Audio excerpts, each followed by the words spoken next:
魚友們、茶友們，你們好啊！咁啊，今期林生講嘅係乜嘢咧？講嘅咧就復本草茶啊！因為琴日嗰啲靚女姐姐半分鐘都唔夠啊，將我 cut 咗啦吓！即係你講重點啊嘛。咁乜嘢係復本草茶咧？嗱，復本草茶咧就係咧去三高四高防癌啊！嗱，我一句到頂。咁啊喂，點解佢有咁嘅功效啊？嗱，我解釋俾你聽吓。呢個顧小培講下呢個醫學教授博士講嘅，咁佢講乜嘢？所有疾病啊，即係講啲咩？係由於乜嘢咧？由於慢性肺炎引起。咁啊，點解有慢性肺炎啊？喂，慢性肺炎唔會傳染噶，全部都食緊翻嚟噶。嗱，原本嚿豬肉冇嘢噶，你拎嘅酒油炸炸佢，死啦！一個加熱啊，一個裏邊即係個溫度高啊，同埋裏面燒烤咧。佢會產生一種毒素啊，例如咧好多嗰啲燒雞翼啊之類，佢產生緊乜嘢咧？26年苯嗱，26年苯係有個苯字嗰啲咧，就係毒素嚟噶啦吓。咁好啦，咁去咗人體裏邊嘅時間，咁啊點樣咧吓？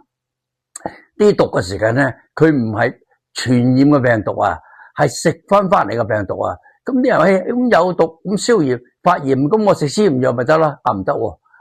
如果佢係過濾性病毒急性發炎咧，你食呢個消炎藥或者抗生素有效，但係啲基礎病咧越食越衰，咁必定要點樣清理？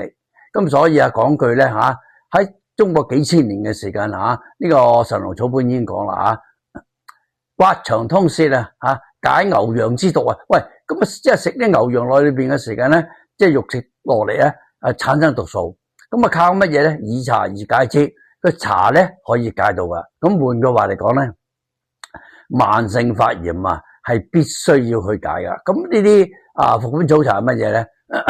佢用呢個20多種草嚟到合劑時成係每日同我哋解毒所以咧換句話一句說話講咧你哋唔好唔信，係一定要信佢可以解到毒咁落嚟咧，咁由於呢個通常咧。